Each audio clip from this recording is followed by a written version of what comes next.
Voilà des exercices sur la fonction réciproque en deuxième année PC. Vous avez un premier exercice ici, une fonction f de x égale à racine de x au cube moins 1 moins racine de x sur x moins 1. Alors on nous demande de montrer que la fonction admet une réciproque définie sur 1. Cette question, elle est toujours posée de cette façon. C'est une question avec les indicateurs langagiers, toujours. Même au baccalauréat, c'est toujours elle est posée de cette façon. Ce qui va changer, c'est un intervalle G à déterminer, un intervalle G à préciser, un intervalle G à trouver, mais c'est toujours la même formule. Il s'agit de montrer que f est continu strictement monotone. Montrer que f de x égale à 0 admet une unique solution dont alpha, dont i, et cette solution est comprise entre 3 demi et 2. Voilà, donc voici notre exercice. On le lira avant de le corriger. Donc voici la fonction qu'on nous propose. Alors d'abord, on va montrer que f admet une réciproque. On va utiliser le théorème, c'est-à-dire montrer que f est continu strictement monotone. F continu strictement monotone. La première des choses, lorsqu'on voit des fonctions de ce genre ou d'autres types de fonctions, il faut d'abord regarder 20 secondes est-ce qu'on ne peut pas simplifier l'écriture de la fonction. Donc vous avez ici racine cubique de x, racine cubique, pas racine cubique, racine de x au cube est égal à racine de x carré fois x, puisque x est un nombre strictement positif, c'est racine de x carré fois racine de x est égal à x racine de x, parce que x est strictement x supérieur à 1. Donc ici nous avons f de x est égal à x racine de x moins 1 moins racine de x.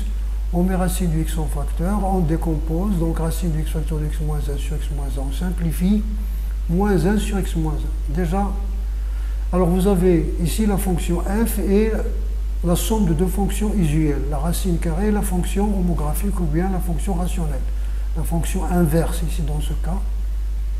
Ces deux fonctions-là sont continues, donc f est continu comme somme de deux fonctions continues. Très bien, donc voici pour la première des choses. Maintenant, la stricte monotonie.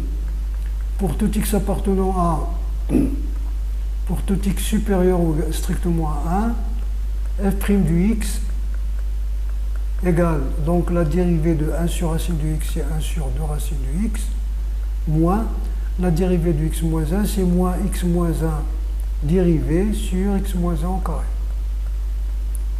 Donc ceci égale. Alors pour la stricte monotonie, on va calculer la dérivée. Pour tout x supérieur à 1, nous avons f' de x est égal à ça. Ici donc la dérivée de l'inverse est strictement supérieure à 0 comme somme de deux nombres positifs. Donc f est strictement croissante sur 1 plus l'infini.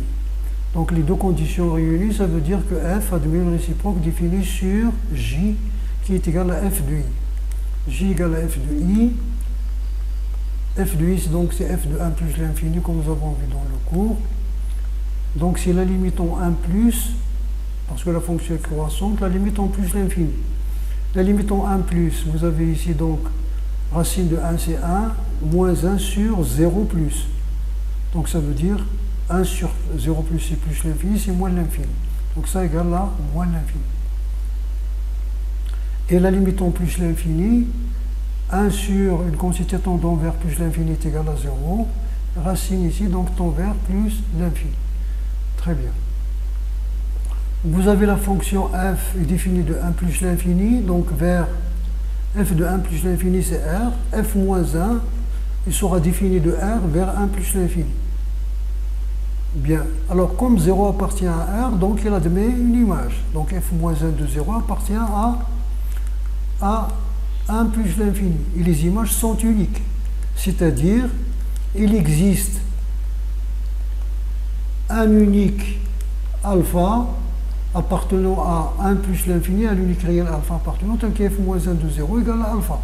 F moins 1 de 0 égale à alpha, d'après la définition de la fonction réciproque que vous avez vue, ça veut dire que f de alpha égale à 0. D'où f de alpha égale à 0. Par suite, l'équation f de x égale à 0 admet une unique solution alpha dans 1 plus l'infini. Alors chaque fois que nous voulons chercher, on n'applique pas le théorème des valeurs intermédiaires dans un intervalle où on ne peut pas les limites, c'est-à-dire aux bornes, sont infinies. Donc ici on utilise la fonction réciproque. Pour l'autre niveau, les sciences maths, ils ont le théorème de la bijection, vous ne l'avez pas. Donc vous passerez toujours par la fonction réciproque. Très bien. Si on doit vous poser cette question au baccalauréat, il se posera toujours après la réciproque. Donc voilà, admet la solution alpha dans 0, 1. Maintenant, est-ce que l'équation f de x égale à 0 admet une unique solution dans 1 plus l'infini? C'est ça, ça veut dire qu'il existe un réel alpha tel que f de alpha égale à 0, ça veut dire que l'équation f de x égale à 0 admet une unique solution. Maintenant, est-ce que cette solution est comprise entre, on nous dit que, et que la solution est comprise entre 3 demi et 2. Alors on va maintenant appliquer le théorème des valeurs intermédiaires. On a f de 3 demi, c'est racine de 3 demi, si vous voulez, sur 1 sur 3 demi moins 1. 3 demi moins 1, c'est 1 demi.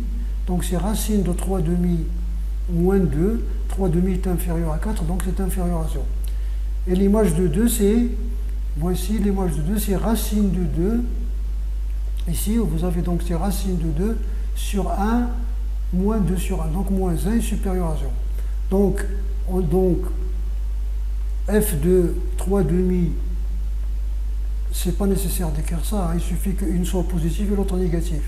Mais si vous voulez écrire ça parce que vous l'avez dans le cours, vous pouvez l'écrire. Donc f de 3 demi fois f de 2, donc d'après le théorème des valeurs intermédiaires, alpha appartient à 3 demi 2. Donc c'est la procédure qu'il faut toujours suivre. Lorsqu'on nous dit montrer qu'il existe une solution dans et, c'est deux questions. La première utilise montrer qu'il existe une solution dans l'intervalle fonction réciproque. Et cette solution est comprise entre deux nombres donnés TV. Alors, dans cet exercice 2, vous avez la fonction f de x égale à 1 sur racine cubique de x plus 1 moins 2x. Alors, la première question, montrer que f admet une réciproque définie sur un intervalle à déterminer. Alors, vous avez votre fonction est continue. Remarquez, si vous la laissez comme ça, si vous voulez justifier la continuité, vous avez ici donc la continuité de x plus 1, puis de la racine cubique, puis de l'inverse.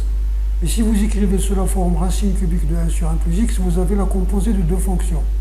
La fonction qui a x fait correspondre 1 sur 1 plus x, qui est continue comme fonction, parce que c'est la fonction inverse, aussi la fonction homographique ou rationnelle. Il est continu donc sur son domaine de définition. Et 0 plus l'infini est inclus dans son domaine de définition. Et puis il est positif. Donc la fonction qui a x fait correspondre à racine cubique de 1 sur 1 plus x est continue sur 0 plus l'infini. Moins 2x est continu sur R, c'est un polynôme, donc f est continu sur 0 plus l'infini. D'autre part, vous avez, soit vous calculez la dérivée, si vous n'avez pas encore fait la dérivée, vous faites par la composée. Alors vous avez ici, pour la stricte monotonie, nous avons la fonction x vers 1 sur x, 1 sur 1 plus x est décroissante. Parce que c'est la fonction inverse, sinon sa dérivée c'est 1 sur 1 plus 1 sur 1 plus x dérivée est égal à moins 1 sur 1 plus x au carré, il est strictement négatif. Et pour tout x supérieur à 0, on a 1 sur 1 plus x est compris entre 0 et 1. Puisque x supérieur à 0, ça veut dire 1 plus x est supérieur à ou égal strictement à 1, donc l'inverse est inférieur à 1. Donc la racine cubique de 1 sur 1 plus x, qui est la composée, est décroissante. Vous savez que la composée, c'est comme la multiplication des nombres. La composée de deux fonctions croissantes ou décroissante est croissante. Si l'une est décroissante, donc la composée est décroissante. Moins 2x est décroissante, donc f est décroissante comme somme de deux fonctions décroissantes. C'est comme l'addition des nombres. La somme de deux fonctions croissantes est croissante, la somme de deux fonctions décroissantes est décroissante. Si l'une est croissante et l'autre est décroissante, on ne peut pas décider. Voilà. Donc f, nous avons ici f, donc admet une fonction réciproque. Donc une fonction réciproque f moins 1 définie sur j. J c'est f de 0 plus l'infini, comme la fonction est décroissante. La limite en plus l'infini, la limite en 0 plus.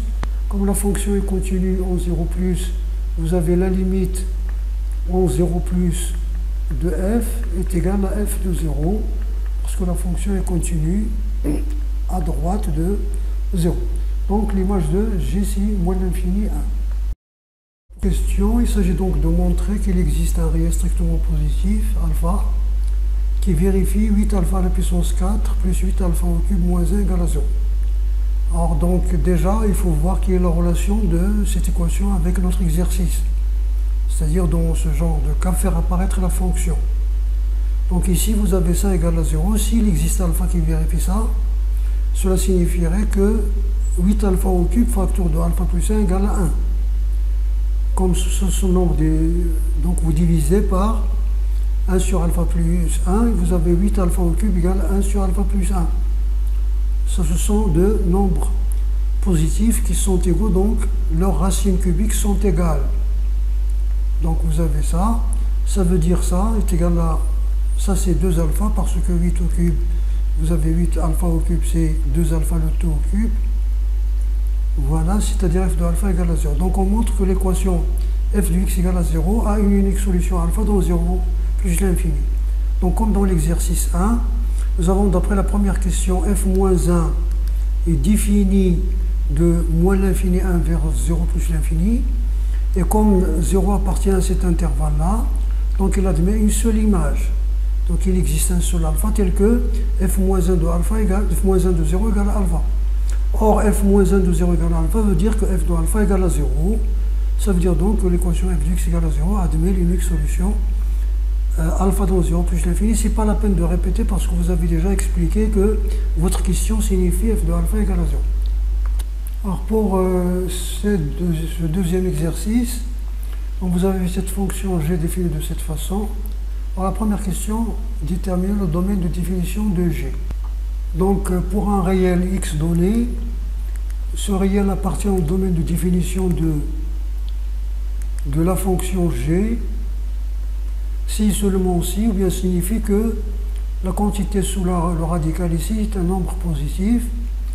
Ici vous avez 2x plus 1 et x différent de moins 1, qui est le dénominateur. Donc le produit est positif et x différent de moins 1. Ici vous avez donc ce produit est positif si les deux sont positifs, c'est-à-dire x supérieur à 0 et x supérieur à moins 1. Donc x supérieur au plus grand. Ou les deux sont négatifs, c'est-à-dire x inférieur strictement à x inférieur à moins 1 et x inférieur égal à 0. Donc x est plus petit que le petit. Donc ici vous allez voir moins 1 ouvert union 0 plus l'infini. Si un nombre est inférieur à deux nombres, alors il est inférieur au plus petit d'entre eux. Alors vous avez ici pour la question donc B, on considère H la restriction de G sur I plus l'infini. Vous pouvez aussi rencontrer ce genre de notation. G est égal à H est égal à G restreinte sur I, comme ça veut dire que G c'est H est la restriction de G sur I. Or, pour tout x appartenant à 0 plus l'infini, vous avez donc h de x et g de x, c'est-à-dire il coïncide avec g de x sur cet intervalle. On a donc la fonction qui est sous le radical ici, c'est une fonction et continue sur 0 plus l'infini, parce que c'est une fonction rationnelle, il est continu sur son domaine de définition, qui est r moins le singleton moins 1. Et il est positive, donc la racine cubique est continue. Par suite, f est continu, bien sûr, parce qu'on lui ajoute un nombre, donc f est continu sur i. La fonction 2x sur x plus 1 est strictement croissante. C'est une fonction homographique, son delta, c'est-à-dire que si vous avez la fonction homographique, et uniquement homographique, attention, hein, c'est-à-dire premier degré sur premier degré, le delta là, ABCD, il faut bien sûr mettre les x sous les x. S'il est positif, il est croissant. S'il est négatif, il est décroissant. Très bien. Donc voici pour ça. Donc il est croissante. Et l'image de l'intervalle, 0 plus l'infini, c'est 0,2. Parce que la fonction est croissante, donc l'image, c'est U0 limitant plus l'infini de U. Remarquez, on n'a pas mis ici x, on n'a pas mis ici la variable. Donc l'image de 0 c'est 0, l'image, la limite en plus l'infini c'est le rapport des termes du plus haut degré, c'est 2 sur 1 c'est 2. Donc vous avez donc, alors comme la racine cubique est continue sur et croissante sur R+, donc en particulier sur cet intervalle, alors f est croissante sur 0 plus l'infini comme composé de deux fonctions croissantes. Si vous avez fait la dérivée, alors si vous avez fait la dérivée d'abord, vous dérivez cette fonction-là sur 0 ouvert. parce qu'il est défini continu en 0, mais n'est pas dérivable en 0. Vous avez f' du x est égal, donc la dérivée de 1 c'est 0, donc c'est 2x facteur de 1 plus x à la puissance 1 tiers dérivée. Vous pouvez dériver les racines cubiques, mais il est toujours préférable de revenir sur les exposants rationnels parce que vous dérivez comme la fonction f à la puissance n. Donc là, la dérivée de la fonction f à la puissance n, c'est quoi? C'est n f' fn moins 1. Donc la même chose, vous faites ici, donc c'est 1 tiers, donc vous rabaissez l'exposant. La dérivée, f', c'est ça, multiplié par 1 tiers moins 1, c'est moins 2 tiers.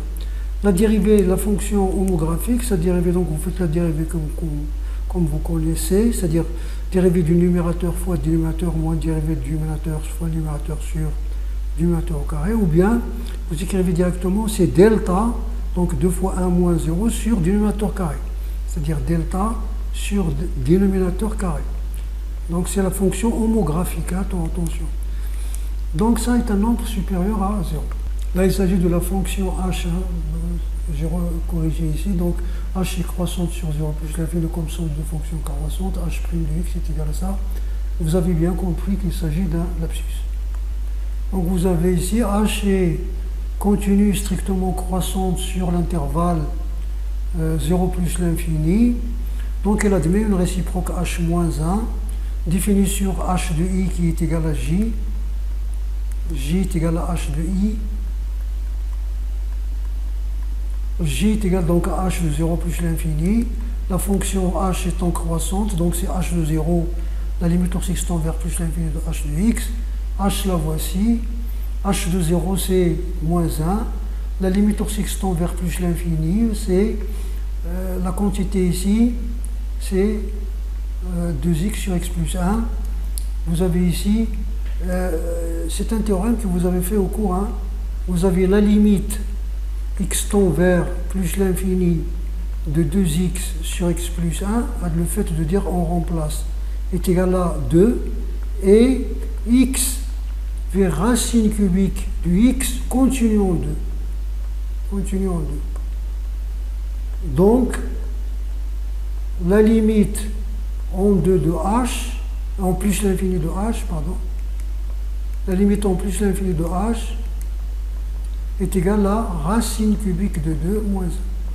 C'est-à-dire la limite, le théorème que vous avez dans le cours, limite d'une fonction continue, la composée d'une fonction continue d'une fonction admettant une limite.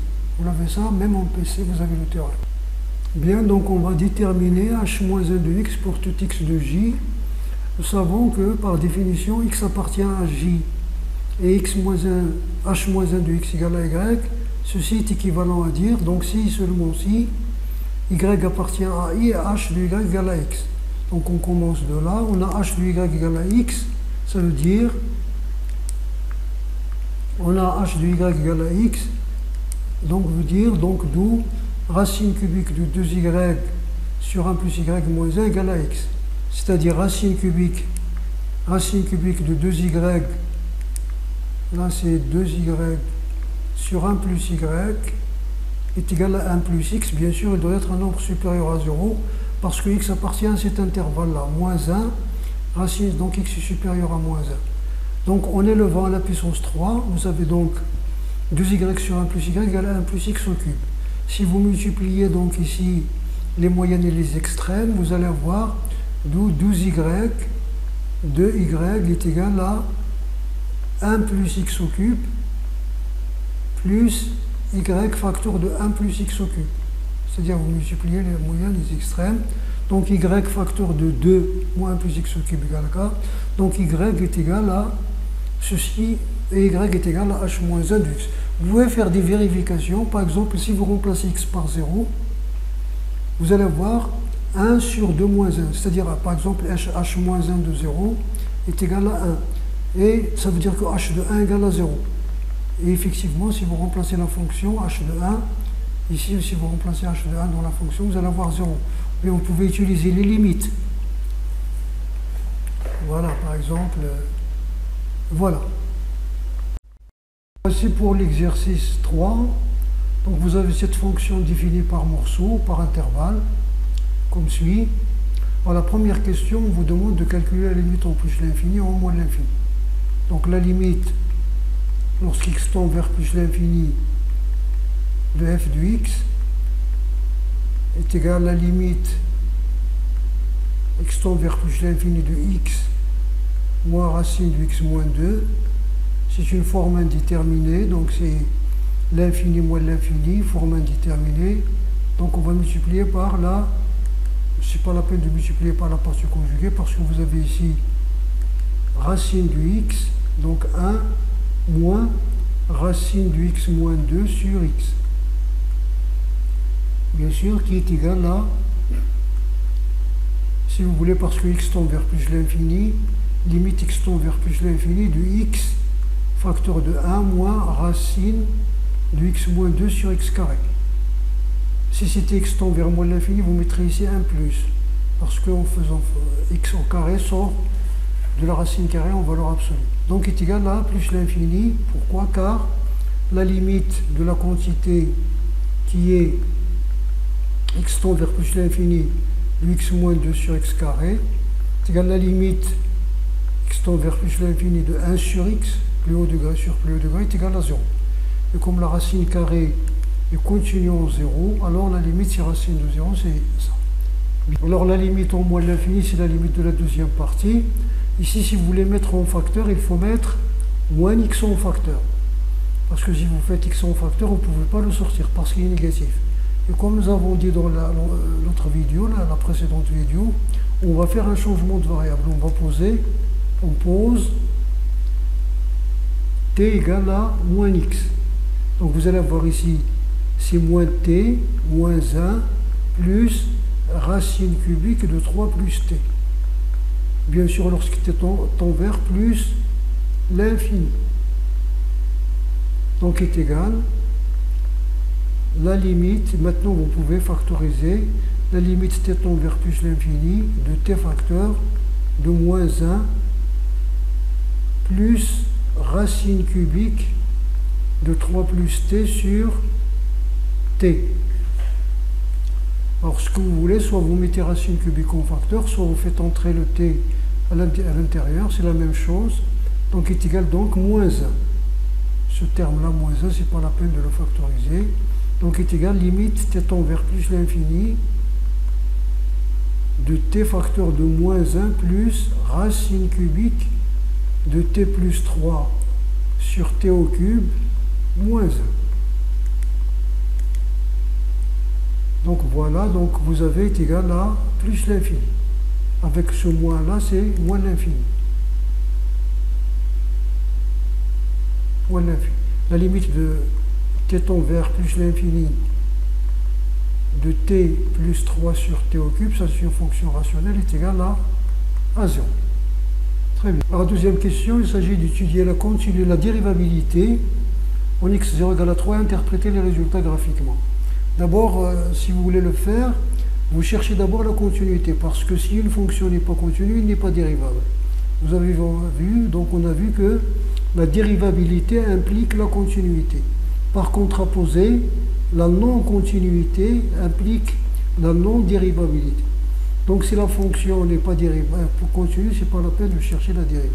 Comme ici il est continu, donc on va chercher la dérivabilité à droite et la dérivabilité à gauche, par le taux d'accroissement bien sûr.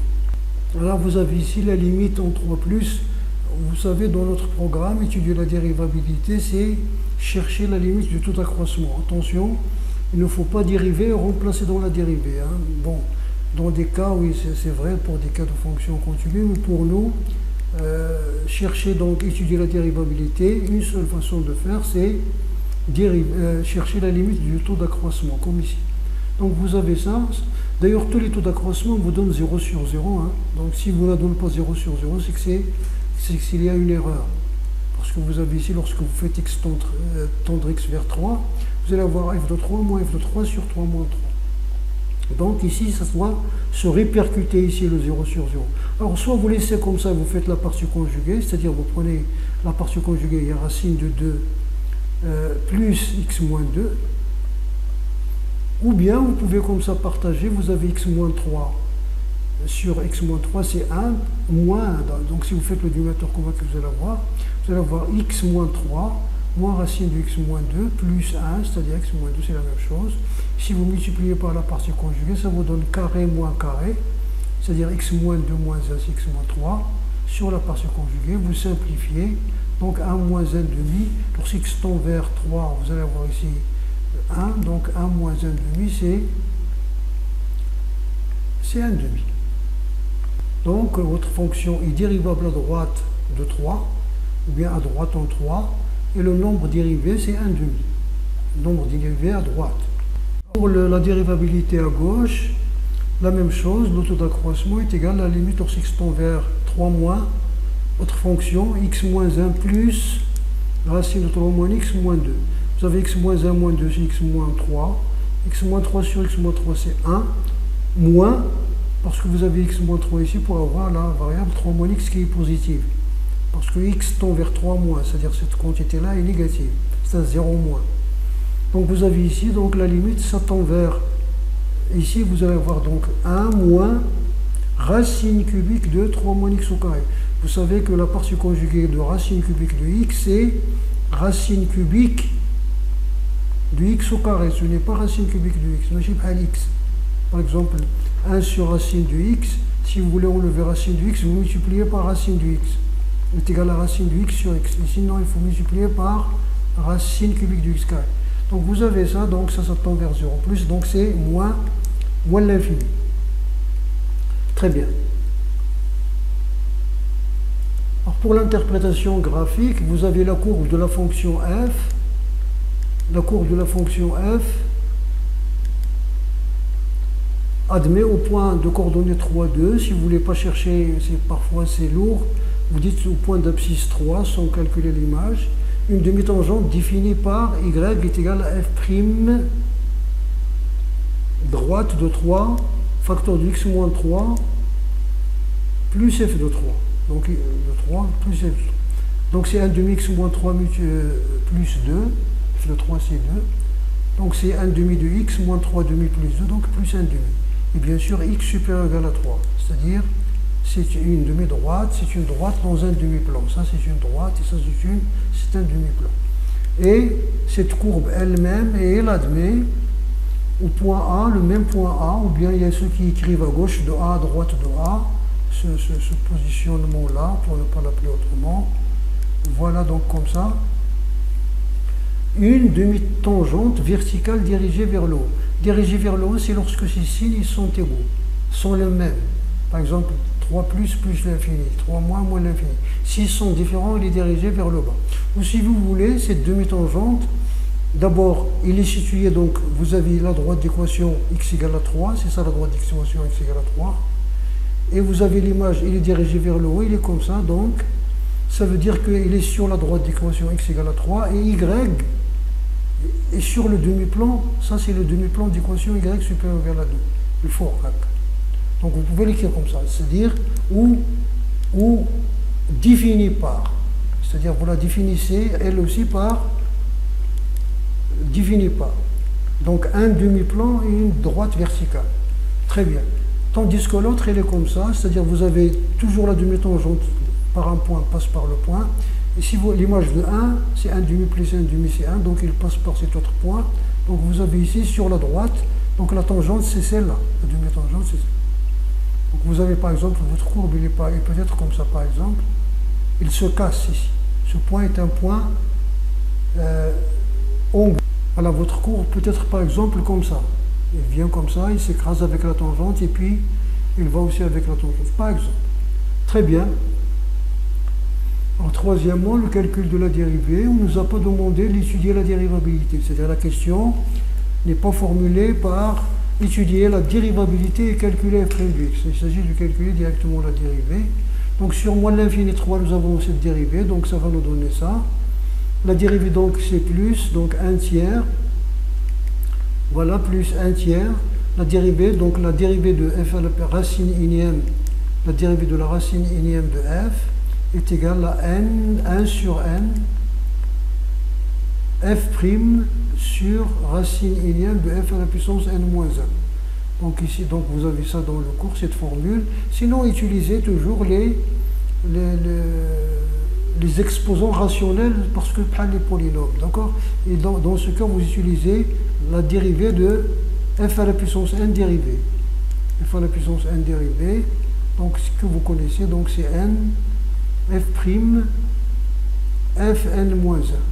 Bien sûr, n, ça va être un tiers, donc n, f', f à la puissance moins 2 tiers. Donc vous avez ça, donc vous avez cette définition-là, la dérivée c'est 1 moins 3 racines cubiques de x moins 1 au carré. Ici, vous avez ici, donc ça c'est un nombre positif. Est-ce qu'il est supérieur à 1, inférieur à 1? Il faut bien sûr voir. Sans calculer par la partie conjuguée. Parce qu'on nous a dit calculer les dérivés, f' de x. On ne cherche pas son signe. Pour tout x appartenant à 3 plus l'infini, là c'est la fonction du première année baccalauréat. Donc 1 moins x moins 2. Voilà, donc ici, vous mettez le dénominateur commun. Vous multipliez par la partie conjuguée pour simplifier le calcul, pour avoir une idée sur le signe. Vous avez le numérateur est positif, c'est la somme de produit de nombres positifs.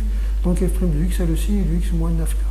Bien sûr, là vous avez g la restriction de f sur l'intervalle moins l'infini 2, montre que la fonction g a une réciproque g moins 1, définition à l'intervalle g à préciser. Donc vous avez ici pour la continuité, vous construisez la continuité, ou sinon vous dites tout simplement comme somme et composée. Ça c'est une composée.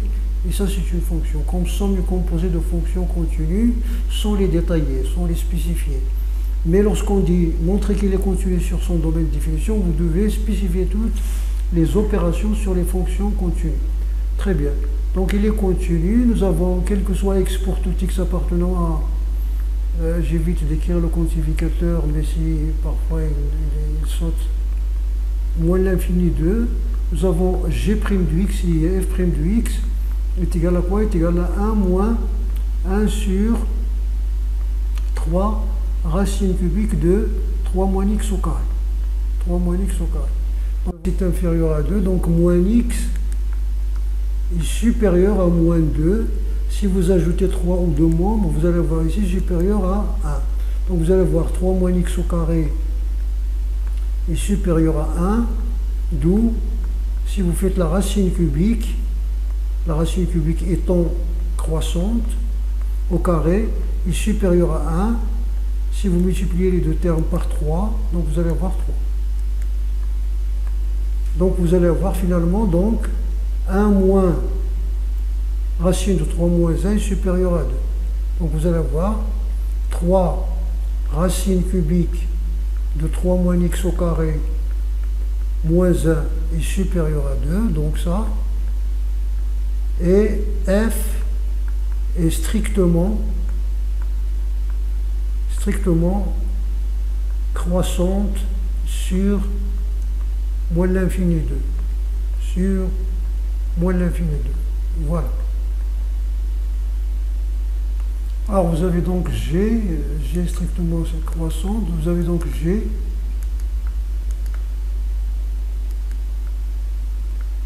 G admet une réciproque G-1 définie sur J, puisqu'il est continu strictement monotone.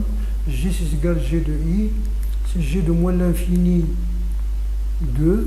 La limite au moins l'infini de G de X, c'est-à-dire la limite au moins l'infini de F de X, est égale à moins l'infini d'après la première question. G de 2 c'est 2. Très bien. Alors ici, dans cette question B, nous avons G de 2 égale à 2. Donc G-1 de 2 égale à 2. Comme G est dérivable en 2, et sa dérivée ne s'annule pas. G' de 2 est égal à 1 moins 3 racines cubiques de 1, c'est-à-dire 3 moins 2, est égal à 2 tiers. Donc 1 moins 1 tiers est égal à 2 tiers, différent de 0. Donc G-1 est dérivable en 2.